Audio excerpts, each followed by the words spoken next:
ఏంటది? Mass pulao chicken curry. Tension ఎక్కడ fail అయితే బండి వెళ్ళిపోద్దని పక్క నుంచి మా ఇంటి మీద ఆంటీ ఎందుకు అయితే అంత టెన్షన్ పడుతున్నావు, ఇదేదో ముందు చదువుకుంటే పోతుంది కదా అనేది. జీవితం నాశనం అయిపోయింది. బతికేంటో తెలియాలంటే జనరల్ ఎక్కినా చాలు, జనరల్ ట్రైన్ ఎక్కినా. గుడ్ మార్నింగ్ మాయా, హలో నమస్తే, అస్సలాము అలైకుం, welcome back to the new vlog. మా రంజాన్ దగ్గరికి వచ్చేస్తుంది, ఫాస్టింగ్స్ కూడా కంప్లీట్ అవ్వబోతున్నాయి. సో మరి పండక్కి షాపింగ్ చేయాలి కదా, అందుకనే మా ఫ్యామిలీ మొత్తం భీమవరం వెళ్తున్నాం. ఈ రోజు మన కారు లేదు, బయటికి వెళ్ళింది, అందుకనే ఈ కారులో వెళ్తున్నాం. ఏమాత్రం లేట్ చేయకుండా వ్లాగ్ స్టార్ట్ చేసేద్దాం. వ్లాగ్లోకి వెళ్ళే ముందు లైక్ చేయడం మర్చిపోద్దు. చలో.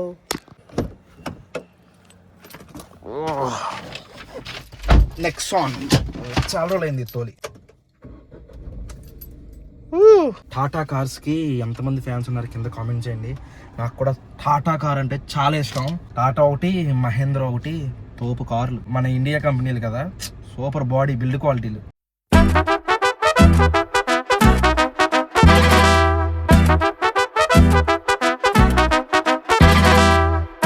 రే ఎంత పెద్దది కట్టేసాడేంట్రా బాబు, చాలా పెద్దది కట్టేసాడు, అది కూడా ఊరు చివరా. టిప్సీ టాప్సీలు ఎక్కడికి వెళ్ళినా పెద్ద పెద్దగా ఉంటాయి. ఏంటో ఇప్పుడు వచ్చాం టిప్సీ టాప్సీకి, అలజోడు పెట్టింది గుడ్డోడు అనుకుంటారు.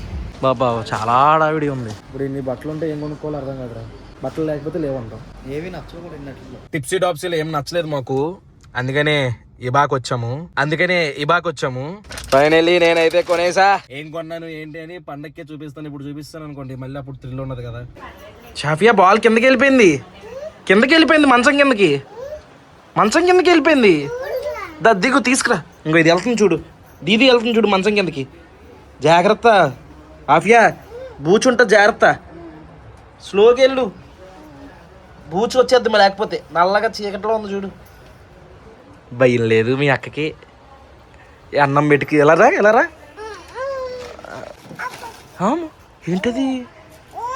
ఏంటది జంతికలా కప్పలాగా అంటారంటే. Thank you. ఇంకోటి ఇవ్వు. తెచ్చేసావా? బ్లాక్ బుచ్చి కనపడలేదా కింద? ఎక్కడుంది?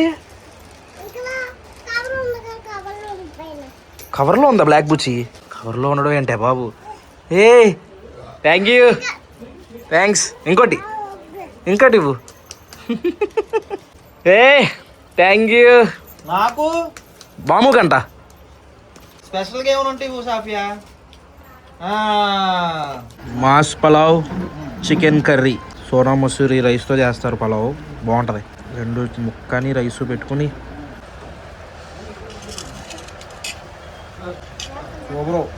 Good morning guys. నిన్న డిన్నర్ అయిపోయిన తర్వాత బాగా నీరసం వచ్చి నమాజ్ చదువుకుని పడుకుని పోయాను, అందుకనే ఇప్పుడు లెగ్సా కటింగ్ చేయించుకోవడానికి వెళ్ళాలి.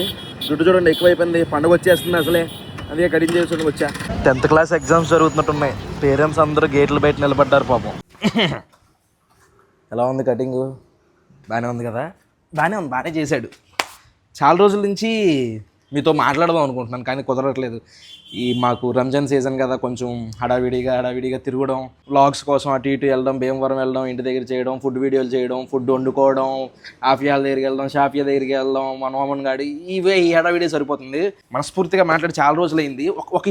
ఒక సిచ్యువేషన్ గురించి మాట్లాడాలనుకుంటున్నాను. అది మెయిన్ ఏంటంటే, కొంతమంది బోర్ కొట్టొచ్చేమో, కొట్టదు మ్యాక్సిమం, ఎందుకంటే అందరూ కనెక్ట్ అవుతారు నేను చెప్పేదానికి. ఇంకోటి మెయిన్ టార్గెట్ ఎవరంటే ఇంటర్ ఎగ్జామ్స్ అయిపోయినాయి కదా, ఆ పిల్లలు. నెక్స్ట్ వచ్చేసరికి ఈ మన 10th తెపాలం వాళ్ళు, ఈ పిల్లల గురించే చెప్దాం అనుకుంటున్నాను. నా లైఫ్లో ఆ టైంలో ఏం జరిగినాయి, దానివల్ల నేను ఎంత ఎఫెక్ట్ అయ్యాను అన్నది విషయం మీకు చెప్తాను. ఇది ఎందుకు చెప్పాలని అనిపించిందంటే, నాకు రీసెంట్గా వలీగాడు నేను రోడ్డు మీద వెళ్తున్నాం, మామూలుగా బండి మీద వెళ్తున్నాం. 2 కుర్రోళ్ళు 10th అయినా అయ్యి ఉండాలి, ఇంటర్ సెకండ్ ఇయర్ అదే టైము, ఆ నిబ్బ వయసు. 2 బండి మీద వెళ్తూ స్పీడ్గా వస్తున్నారు. మేము యాక్సెస్ మీద ఒక 40లో ఉంటాం. మా ముందుకు వచ్చి ఇలా తిప్పాడు బండి, ఇలాగా. మామూలు కోపం రాలేదు నాకు. ఆడిని బండి ఆపి గోపు మీద పెళ్ళి కొట్టి, అసలు నీకు లైసెన్స్ ఉంది అంటే అడగాలనిపించింది. కానీ ఎక్కడో ఒక సెకండ్ మనం కూడా ఆడి ఏజ్లో అలానే చేసామేమో అన్న ఆలోచన ఒకటి వచ్చి, ఇంకా నేను చెల్లి వెళ్ళిపోయాడు. కింద పర్లేదు కదలే అని చెప్పి మేము వెళ్ళిపోయాం. అయితే ఇది ఏదైతే ఈ 10th ఇంటర్ బేస్ ఉంటుందో మన లైఫ్లో చాలా ఇంపార్టెంట్, చాలా అంటే చాలా ఇంపార్టెంట్. నేను 10th అయింది, 10thలో ఏదో కింద మీద పడి 7.5 75% తెచ్చుకుని పాస్ అయ్యాను. ఇంటర్లోకి వెళ్ళాం. ఇంటర్లో పెద్ద పెద్ద కాలేజీలు కాదు, ఒక నార్మల్ కాలేజు, ఇంటర్ కాలేజీ తీసుకున్నాం. 10th నుంచి ఇంటర్కి వెళ్ళిన వెంటనే ఒక రకమైన కొమ్ములు ఉంటాయి. ఎలాంటి కొమ్ములు అంటే రెండు కేటగిరీ మనుషులు ఉంటారు. మీరు అదేందో మీరు కనెక్ట్ అవ్వండి. ఒకడు ఫస్ట్ బెంచ్లో కూర్చుంటాడు, చక్కగా ఆడు చదువుకుంటాడు, ఆడికి దేంతోని సంబంధం లేదు, ఆడికి చక్కగా చదువుకుంటాడు, టైంకి వెళ్తాడు, టైంకి వస్తాడు. ఒక ఇద్దరు ఫ్రెండ్స్ ఉంటారు, సేమ్ ఇలాంటి మైండ్ సెట్ ఫ్రెండ్స్ని ఒక ఇద్దరు ముగ్గురు నేర్చుకుంటారు, తిరుగుతాడు. ఇంకొక బ్యాచ్ ఉంటుంది. ఈ బ్యాచ్ వాళ్ళు 1, 2, 3 బెంచ్లు వదిలేసి తర్వాత నుంచి కూర్చోవడం మొదలెడతారు. ఎందుకంటే వీళ్ళు మాట్లాడుకున్నది సార్కి కనబడకూడదు, సొల్లు చెప్పుకోవాలని చెప్పేసి అయితే కూర్చుంటారు. అందులో మైండ్ సెట్ ఎలా ఉంటుందంటే, క్లాసులో మనమే తోపులు ఉండాలి, అందరూ మన మాట వినాలి, మనకు భయపడాలి, అందరి ముందు మనం గొప్ప అనిపించుకోవాలి, మళ్ళీ ఎవడైనా మనం చిన్న చూపు చూస్తే మళ్ళీ మనం తట్టుకోలేం. ఆ టైప్ ఆఫ్ మెంటాలిటీలో ఉంటాం. ఆ కేటగిరీ నేను. మాకు బ్యాచ్ ఉండేది. ఆ బ్యాచ్లో పెద్ద ఎదవ ఈ దుర్గాప్రసాద్ గాడు. ఆడు ఎంత ఎదవంటే ఆడు ఏం చెప్తాం ఆడి గురించి చెప్పాలంటే చరిత్రలు సరిపోవు. అయితే ఆడు, మేము, మన నెత్తిన వినిగాడు, కలీం నది, మేము అందరం బ్యాచ్ అనమాట. క్లాస్లో మేమే తోపులు అనిపించుకోవాలని చెప్పేసి నాన్ లోకల్స్ నుంచి వస్తారు కదా. అంటే అప్పటిదాకా 10th ఏమవుద్దంటే మన చుట్టుపక్కల సొందులోళ్ళు వాళ్ళ వస్తారు మన స్కూల్కి. ఇంటర్కి వెళ్ళేసరికి ఎక్కడెక్కడి నుంచో వస్తారు, వేరే ఊర్ల నుంచి, లాంగ్లో నుంచి.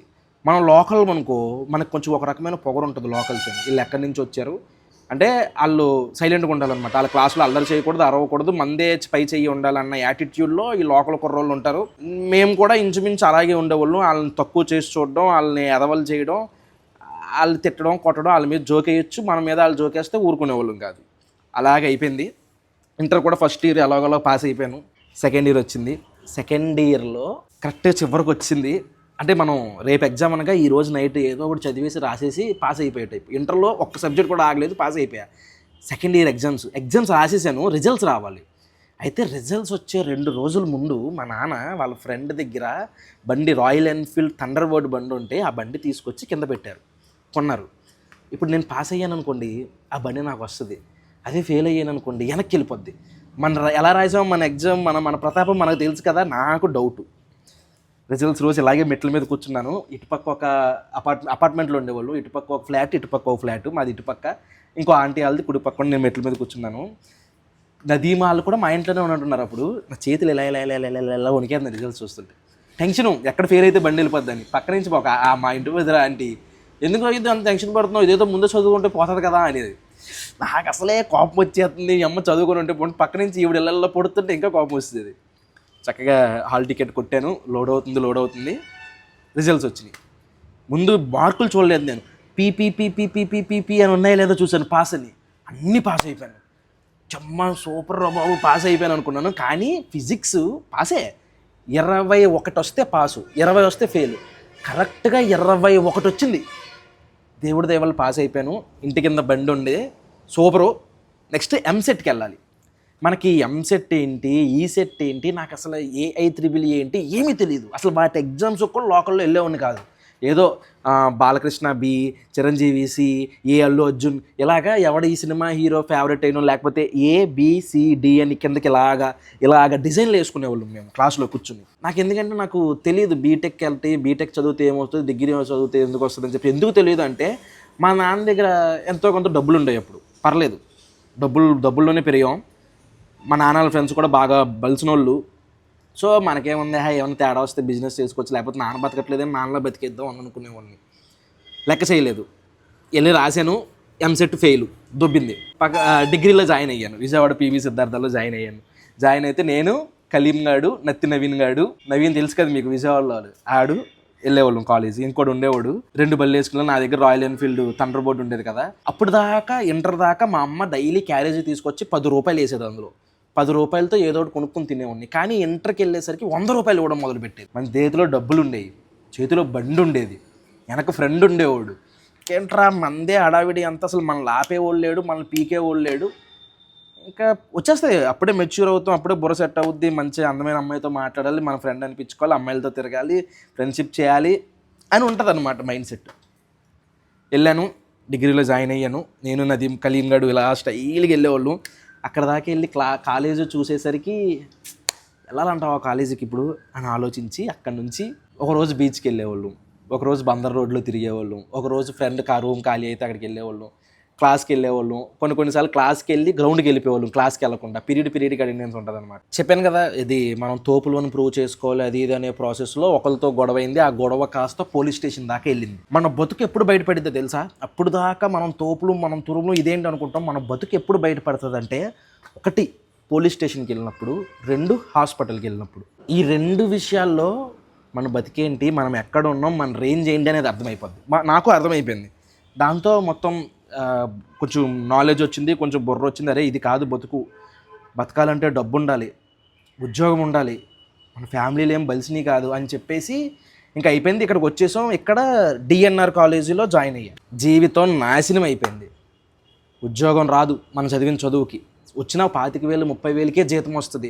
అప్పుడు దాకా మనం తోపులు అనుకున్నది సడన్గా మొత్తం కొలాప్స్ అయిపోయింది. ఇంకేం అర్థం కాదు. అందుకనే అప్పుడే నేను ఒళ్ళు దగ్గర పెట్టుకుని చదువుకుని ఇంటర్లో మంచిగా ఎంజాయ్ చేయాలి. చదువుకుని ఉండుంటే, ఎంసెట్ గురించి తెలుసుకుని మంచి ఎంసెట్ రాసుంటే మంచిగా బీటెక్లో డబ్బులు కట్టకుండా నాకు సీట్ వచ్చేది. చక్కగా వెళ్ళేవాడిని, ఏసీఎస్సీయో తీసుకునేవాడిని, మంచిగా గీడింగులు నేర్చుకునేవాడిని, జాబ్లో జాయిన్ అయ్యేవాడిని. అట్లీస్ట్ 25,000 అయినా అప్పట్లో 4 సంవత్సరాలు 5 సంవత్సరాల కింద 25,000 సంపాదించుకుని ఈరోజు ఒక ₹1,00,000 సంపాదించుకునేవాడిని. కానీ నేను డిగ్రీలో జాయిన్ అవ్వడం, మనకేం స్కిల్స్ మీద ఫోకస్ చేయకుండా రోడ్డు మీద పోయే అమ్మాయిల్ని ప్రతి గొడవ మమ్మల్ని నాకే అవసరం ఉంది పూసుకుని సంకనాగిపోయాం. నేను ఇప్పుడు 10th నుంచి ఇంటర్కి వచ్చిన, ఇంటర్ నుంచి 10th వచ్చిన పిల్లలకి ఇదే చెప్పాలనుకుంటున్నాను. ఇలాగే ఉంటుంది లైఫ్. ఇదే నీకు కావాలనుకుంటే నాకిపోతావు. ఫ్రెండ్స్ ఉండాలి, అందరితో పరిచయాలు ఉండాలి. చక్కగా పరిచయం చేసుకున్నాం, హాయిరా మావా ఏంట్రా మావా అనుకున్నాం, వెళ్ళిపోయాం అంతే. ఒకరితో గొడవ పెట్టుకోవడం కానీ ఇంకోటి కానీ, ఆడికి నాకు పడదరా అంటే ఎందుకు పడదు, ఆడికి నీకు ఏం అంత ఆశ తగాదాలు ఏమున్నాయి, అలాంటివి పెట్టుకోకండి. అందరితో కలుపుకుని వెళ్ళిపోవాలి. ఇంకోటి ఏంటంటే, ఇంటర్లో జాయిన్ అయిన కుర్రోళ్ళు ఎంసెట్ మీద కాన్సన్ట్రేషన్ చేయండి. ఎంసెట్ మీద కాన్సన్ట్రేషన్ చేయాలి, ఏఐ త్రిబుల్ మీద కాన్సన్ట్రేషన్ చేయాలి, మంచిగా రాయాలి, సీటు కొట్టాలి. ఎందుకంటే మనం బలిసినోళ్ళం కాదు, మనం సీట్లు కొనలేము. ఇప్పుడు ఆలోచించండి, మీ నాన్న పొద్దున్న నుంచి సాయంత్రం దాకా కష్టపడతాడు. ఇన్ని సంవత్సరాలు కూడా నువ్వు 10th వరకు కూడా మీ నాన్న, మీ అమ్మ, నువ్వు ఒకే బండి మీద వెళ్తారు. మీ తమ్ముడు కూడా ఉంటే ముందు కూర్చోబెట్టుకుని ఒకే బండి మీద వెళ్తారు. కానీ ఇప్పుడు మీరు పెద్దోళ్ళు అయిపోయారు. మీరు పెద్దోళ్ళు అయిపోయారంటే ఇప్పుడు ఆయనకు స్తోమత ఉందనుకో, నీకో బండి కొంటాడు. స్తోమత ఉంటే ఆ బండిని నువ్వు నాకులాగా హడావిడి ఇలా వేసుకుని, మొన్న నాకు అడ్డం వచ్చారని కుర్రలు అలా వేసుకుని కింద పడ్డామంటే చచ్చిపోయావు అనుకో, గొడవ లేదు, 2-3 సంవత్సరాలు బాధపడతారు. ఒకవేళ బతికావు అనుకో, హాస్పిటల్లో ఉన్నావు అనుకో, అసలే మిడిల్ క్లాస్ ఫ్యామిలీలు నిన్ను కాపాడడానికి కొన్ని లక్షలు అప్పు చేయాలి. కాపాడేశారనుకో, నువ్వు బతికేసావు. కానీ నీకు తగిలిన దెబ్బలు లైఫ్ లాంగ్ ఇబ్బంది పడతాయి. ఒకవేళ నీకు ఏ కాలో చెయ్యో ఇంకా నడవడానికి లేదు, ఏంటి ఇంకా జీవితం ఏముంది, జీవితం ఇంకేం లేదు, సగం అయిపోయినట్టే. అందుకనే ఎవరైతే బళ్ళు కొంటారు, పేరెంట్స్ పిల్లోడు పెద్దోడు అయ్యాడు పాపం అటు ఇటు తిరగడానికి బళ్ళు కొంటాడు, ఇంకోటి డబ్బులు కూడా ఇస్తారు. ఈ 2 నీ చేతిలో ఉండేసరికి అయితే బండి మీద ఫుల్గా వెళ్ళిపోతావు, లేకపోతే ఈ డబ్బులు తీసుకెళ్ళి బెట్టింగ్లు ఆడతావు. నువ్వు అసలు ఐపీఎల్ వస్తుంది, నువ్వు బెట్టింగ్ల జోలికి వెళ్ళావా, దానికి కూడా మనకు పెద్ద చరిత్ర ఉంది. బెట్టింగ్లు అంటే మేమేమి లక్షల చిన్నగా ఎప్పుడు ఊహ తెలియని టైంలో చిన్నగా ఫ్రెండ్స్తో గట్టా బెట్లు వేసి వాళ్ళు ఆన్లైన్లో దాంట్లో ఏ చిన్న డబ్బులు తీసుకుని అలాగే సంకటం అయిపోయాం.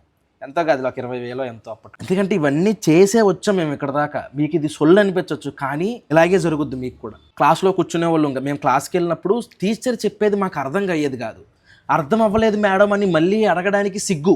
ఒకవేళ అడిగామనుకో, దానికి రిలేటెడ్గా పాతది ఏదో ఉంటుంది, పాత పాయింట్, అది కూడా మనకు రాదు.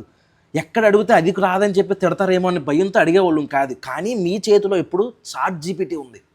ChatGPTలో మన ఫ్రెండ్ని అడిగినట్టే, అరే మావా ఈ క్వశ్చన్ ఇలా ఉందిరా, ఇది ఏంట్రా నాకు అర్థం కావట్లేదురా అంటే అది క్లియర్గా చెప్పుద్ది. క్లియర్గా ఇది అని చెప్తే నువ్వు దాన్ని పట్టుకెళ్ళి ఇంగ్లీష్లో రాస్తే పాసు. మా టైంలో అవేమీ లేవు, ఈ ChatGPTలు, ఈ జెమినీలు ఏం లేవు. గూగుల్ ఉండేది, కానీ గూగుల్లో అది చెప్పిందే మేము వినాలి. మేము అడిగింది చెప్తుంది, అది ఏదైతే ఫార్మాట్లో చెప్తుందో అదే వినాలి. అదేదో రకమైన, ఇది అలా కాదు, ఫ్రెండ్కి చెప్పినట్టు చెప్పుద్ది ChatGPT. అందరూ కూడా టీచర్లు చెప్పే సబ్జెక్ట్ అర్థం కాకపోతే ChatGPTలో కొట్టి నేర్చుకుని చక్కగా రాయొచ్చు. ఇంకోటి, కాలేజీలో నేర్పించే స్కిల్స్ పనిచేయమయ్యా. ఇప్పుడు నేను ఉన్నాను, మొత్తం అంతా చదువు లేకపోయినా ఏం లేకపోయినా మంచిగా దేవుడు మాట ఇచ్చాడు, ఏదో చిన్న టాలెంట్ ఇచ్చాడు, మీ అందరూ సపోర్ట్ చేయడం వల్ల ఈరోజు ఒక లెవెల్లో ఉన్నాం, లోటు లేకుండా బతుకుతున్నాం. వ్యాపారం పెట్టాము, నా వ్యాపారం నేనే ప్రమోట్ చేసుకుంటాను, ఏమేమి ఇంగ్రీడియంట్ వాడుతానో జనాల్లోకి తీసుకెళ్తాను, హ్యాపీ లైఫ్. దేవుడి దయ వల్ల అంతా బాగానే ఉంది. ఎవడి జోలికి వెళ్ళాం, ఎవడు మన జోలికి రాడు, మన పని మంది, మన జీవితం మంది. ఇంకోటి, ఇప్పుడు దాకా నీకు మీ ఫ్రెండ్ కులం ఏంటి, మతం ఏంటి అనేది తెలియవు మీకు. క్లాస్లో ఒక సీగడ పురుగు ఉంటుంది, ఆ పురుగు రే మావోడురా, ఎదవతో తిరుగుతావేట్రా, లో క్లాస్ రాడు, ఇలా చెప్తారు ఎదురు. ముందు ఆడి నుంచి దూరంగా వెళ్ళండి. ఎప్పుడైతే నువ్వు ఈ మతంలో ఈ కులంలో పడతావా నీ బతుకు నాశనం. ఇన్స్టాగ్రామ్ ఓపెన్ చేసినా సరే ఎప్పుడైతే నీకు మతం వీడియో, కులం వీడియో, రాజకీయం వీడియో వస్తుందో నాట్ ఇంట్రెస్టెడ్ అని ఒక ఆప్షన్ ఉంటుంది. కొట్టేసావు అనుకో రాదు. చక్కగా కామెడీ వీడియోలు చూసుకో. ఈ మతం కులంలోకి వెళ్ళావా నీ జీవితం సగం నాశనం అయిపోయినట్టే. ఇంతకుముందు నేను కూడా ఈ మతం మీద కులం మీద రెస్పాండ్ అయ్యేవాడిని. ఇప్పుడు నేను కూడా రెస్పాండ్ అవ్వదలుచుకోలేదు. ఎందుకంటే ఎవరిని మనం మార్చడం, ఎవరిని మనం ఉద్ధరించడం, ఎవడు మన మాట వినడం. ఒకవేళ నువ్వు మంచి చెప్దామని ట్రై చేసినా నిన్ను ఎదురు వేస్తారు. ఎందుకు అని చెప్పేసి నేను కూడా వెళ్ళట్లేదు. మీరు కూడా దాని జోలికి వెళ్ళకుండా చక్కగా చదువుకుని ఒకటేరా, మీ అమ్మ మీ నాన్న హ్యాపీగా ఉండాలిరా. మీ అమ్మ మీ నాన్న హ్యాపీగా ఉండాలి. వాళ్ళని నువ్వు సంతోషంగా చూడాలి. వాళ్ళని నువ్వు ఫ్యూచర్లో కారుల్లో తిప్పాలి. ఎందుకంటే ఇప్పటికీ చాలామంది ఆడోళ్ళు పాపం లోకల్ బస్సుల్లో అక్కడ ఇక్కడ తిరుగుతున్నారు. ఎప్పుడు తెలుసా, ఇంకోటి హాస్పిటల్, పోలీస్ స్టేషన్ అనే కాదు, మన జీవితం మన బతికేంటో తెలియాలంటే జనరల్ ఎక్కినా చాలు. జనరల్ ట్రైన్ ఎక్కినా మన బతికేంటి మనం ఏంటో తెలిసిపోద్ది. ఇప్పుడైనా నువ్వు డబ్బు సంపాదించినప్పుడు ఇప్పటికీ మీ నాన్న మీ అమ్మ ఎంఆర్పీలు చూసి నేను కూడా అలాగే కొనుక్కునేవాడిని, ఇప్పటికీ అలా కొనుక్కుంటాను. అయినా సరే మన అనుకునే వాళ్ళకి వాళ్ళకి ఎంఆర్పీలు కూడా చూడకుండా నీకు నచ్చిందా తీసుకో, నేను కొంటాను కదా, నువ్వు తీసుకోనా, ఇది నీకు నచ్చిందా, ఇది కొనా అంటే వాళ్ళు ఒక రకం వాళ్ళ హ్యాపీనెస్ బైక్ చూపించలేరు, కానీ వాళ్ళ లోపల హ్యాపీ ఫీల్ అవుతారు. అది మనకు అర్థమవుతూ ఉంటుంది. అది ఎప్పుడు నువ్వు డబ్బు సంపాదించిన రోజే. ఆ డబ్బు ఎలా సంపాదించాలి? మనం ఏం వ్యాపారాలు చేయలేం, చదువుకోవాలి, మనలో ఏదో స్కిల్ ఉండాలి, ట్రెండ్ని ఫాలో అవ్వాలి, ఈ చాట్ జీపీటీలు ఏఐలు ఫాలో అవ్వాలి, ప్రాంప్ట్ ఇంజనీరింగ్ నేర్చుకోవాలి. అంతేగాని ఎప్పుడో ఆ సి లాంగ్వేజ్లు చేసుకుంటానంటే అయిపోయినాయి. ఆ జమానా పోయింది.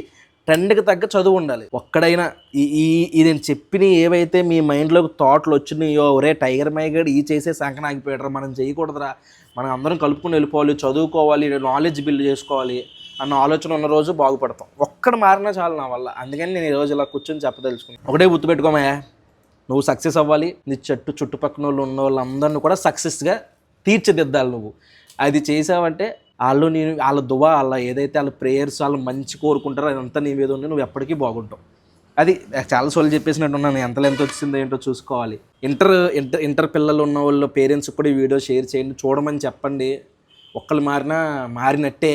ఎందుకంటే నేను నా ఏదైతే ఛానల్లో జియోగ్రఫీని నెక్స్ట్ ఏజ్ వైడ్ వచ్చింది అనమాట. ఎక్కువ ఈ 10th ఇంటర్ పిల్లల ఏజ్ వాళ్ళే పర్సంటేజ్ ఎక్కువ మంది చూస్తున్నారనమాట మన వీడియోలు. అందుకే వాళ్ళ గురించి ఉద్దేశించి చెప్పాలనుకున్నాను, చెప్పేశాను.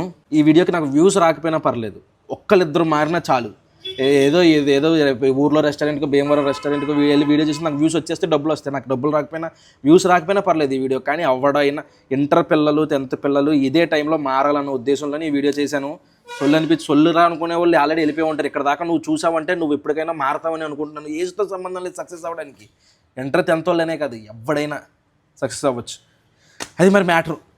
ఇప్పటికన్నా ఏదో చేద్దాం, లైఫ్లో సాధిద్దాం, కొత్తగా చేద్దాం, ట్రెండ్ని ఫాలో అవుదాం.